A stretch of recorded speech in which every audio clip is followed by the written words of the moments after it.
E aí, gurizada, beleza? Tamo aqui pra mais um vídeo e é o seguinte, pessoal. O propósito do herói Capitão América mudou bastante desde a sua criação em meados dos anos 40. Steve Rogers, apesar de ter as cores e o próprio nome de herói fazendo referência direta aos Estados Unidos, depois dos eventos de guerra civil, tanto nos quadrinhos quanto no cinema, parece que ele não representa mais o governo. E é por isso que nesse vídeo de hoje a gente vai entender melhor o que fez o Capitão América mudar os seus conceitos e levantar a bandeira de princípios e não do governo. Então, como eu sei que vocês já estão ansiosos para saber tudo isso, vamos logo deixar de enrolação e sentar o dedo no like, se inscrever aqui embaixo e também ativar o sino das notificações para não perder nenhum vídeo. Me segue também nas minhas redes sociais que vão estar aqui na tela e vão estar aqui na descrição também. Mas o que? Agora que você já deixou o like, se inscreveu e ativou o sininho, bora pro vídeo!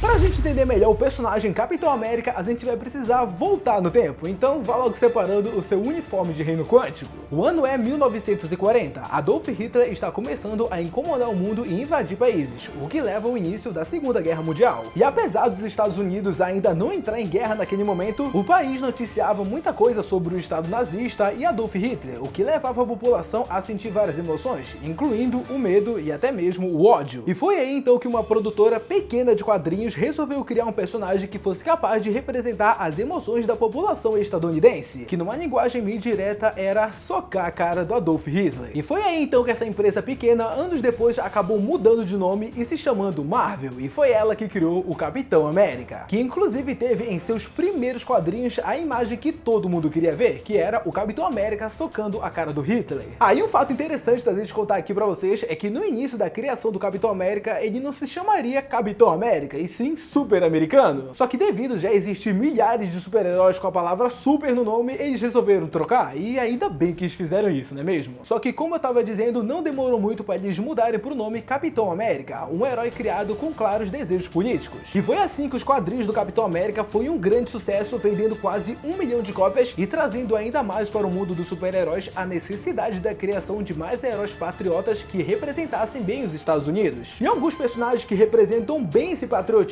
seria a Mulher Maravilha, o Superman e até mesmo o Aço, que tem em seus uniformes estampados com as cores dos Estados Unidos e um discurso de batalha bem nacionalista. E isso fez com que eles, na época da Segunda Guerra Mundial, vendessem muitos e muitos quadrinhos. Quando os Estados Unidos enfim entrou na Segunda Guerra, os quadrinhos do Capitão América venderam mais de 1 milhão de cópias por edição e ficou ainda mais evidente para o mercado que a ideia de fazer heróis comprarem a briga do país dava super certo. E foi aí então que os heróis que já existiam na época, só que não tinham esse discurso patriota, acabaram se tornando ainda mais patriotas para poderem venderem mais quadrinhos. E esse foi o caso do Superman, como eu tava falando, que durante a guerra e após guerra se tornou um grande patriota. E isso é pra gente perceber o quanto as coisas que rolam na nossa vida real afetam até mesmo os quadrinhos. Só que quando a Segunda Guerra acabou, as histórias em quadrinhos desses personagens patriotas foram pro saco e tiveram quedas de vendas gigantescas. Inclusive, muitas empresas de quadrinhos fecharam as portas por causa disso. E infelizmente é assim, né, galera? A sociedade até hoje vive de hype, então se você não fala do que tá no momento, você não vende. E foi até mesmo por causa disso que o Capitão América meio que ficou sumido por um tempo. Só que isso não durou muito tempo, até que o hype mudou depois que os Estados Unidos atacam o Japão com as bombas nucleares de Hiroshima e Nagasaki. Aproveitando o perigo da radiação e o medo da população mundial de uma possível terceira guerra mundial aonde destruiria todo o planeta, as revistas em quadrinhos começaram a criar heróis com poderes causados pela radiação. E dois exemplos conhecidos por vocês seria o Quarteto Fantástico e, é claro, o Hulk. E em meados da década de 60 tivemos as primeiras edições dos Vingadores, com a volta do Capitão América ao ciclo de heróis. Afinal, como muitos de vocês devem saber, o Capitão América meio que ficou congelado com uma espécie de peru de Natal e depois ele voltou para lutar contra o mal. E essa alusão do Homem de Outro Tempo sempre foi algo estratégico. Eles fizeram isso com o Capitão América justamente para que ele representasse a antiga geração dos americanos, a geração que mostrava honra, ética, que simboliza o governo e o patriotismo. E traduzindo, o que eles fizeram foi pegar um super-herói das antigas com os seus valores e colocar nesse novo grupo de super-heróis mais jovens. Só que é a partir desse fato que as coisas começam a mudar pro Capitão América. Por causa de uma denúncia de corrupção ao governo atual dos Estados Unidos, isso na década de 60, faz com que o Capitão América deixe de representar o seu país. E isso tudo foi representado nos quadrinhos como um representante do governo fazendo parte de uma organização secreta de terroristas. Pra vocês terem uma ideia, isso foi tão grave que fez com que o Capitão América sentisse vergonha vergonha das cores do seu país e do seu nome, fazendo o herói trocar de identidade e atuar pelo nome de Nômade e também mudar as cores do seu uniforme para azul e amarelo. E o legal disso tudo é que se a gente for realmente ver esse quadrinho, a gente consegue perceber que nele tem vários discursos políticos bem fortes. Só que obviamente o tempo passa e o Capitão América volta a ser o Capitão América. Só que ele não volta a ser o Capitão América por causa do governo, mas sim porque ele acredita que as cores da qual ele veste não vão definir o motivo da sua luta. E durante esse período da vida do Capitão América, a gente vê duas palavras que aparecem bastante para ele, que seria o patriotismo e o nacionalismo. Duas palavras bem parecidas e que parecem significar a mesma coisa, só que se a gente parar e olhar, elas são coisas totalmente diferentes. Segundo alguns especialistas, o patriotismo tem muito mais a ver com os valores, coisas ligadas à terra e ao lugar que você veio, identidade, valores do seu lugar e do que você aprendeu. Já o nacionalismo tem a ver com você achar seu país superior aos outros, seu governo bem mais preparado e melhor do que os outros. Isso que eu falei aqui pra vocês são pelo menos as principais diferenças. Mas isso mostra pra gente que Steve Rogers sempre foi patriota, apesar de ele estar mais de 40 anos sem concordar com o governo do seu país e com as suas leis. E quando acontece o arco da Guerra Civil nos quadrinhos, fica muito fácil de a gente entender qual vai ser o lado que o Capitão América vai ficar. Depois de uma grande fatalidade causada pelos heróis, onde 600 pessoas morreram, o governo decide que os heróis precisam de leis para poderem viver em sociedade. Só que para isso os heróis deveriam revelar sua identidade secreta e ficar sempre a dispor do governo. E se você já conhece a atitude do Capitão América, você sabe muito bem que ele foi totalmente contra isso. E é por causa disso que acontece aquela famosa briga entre os heróis. Um grupo liderado pelo Homem de Ferro, que era a favor das regras do governo, e um grupo liderado pelo Capitão América, que era contra tudo o que estava acontecendo. O Homem de Ferro representou o lado do governo, o lado conservador. Já o Capitão América representava o lado liberal, onde as raízes americanas sempre foram ligadas. Steve Rogers sabia que aceitar as regras do governo significava colocar a força dos heróis à mercê dos políticos, e isso era muito perigoso. E isso tudo que eu tô contando aqui pra vocês deixa claro que apesar do Capitão América ter sido um personagem criado para representar opiniões políticas e um governo, vimos que nos quadrinhos e até mesmo no cinema ele teve uma postura muito mais liberal, mostrando ser patriota e representar muito mais os valores de um cidadão americano do que o seu próprio governo. Valores que, por exemplo, estão escritos na própria história e no discurso da independência dos Estados Unidos, como a vida, liberdade, a justiça, igualdade, felicidade e a diversidade. E isso mostra pra gente que o Capitão América sabia muito bem que a população expressa algo totalmente diferente do seu governo. E isso torna o Capitão América um herói patriota que nunca foi nacionalista.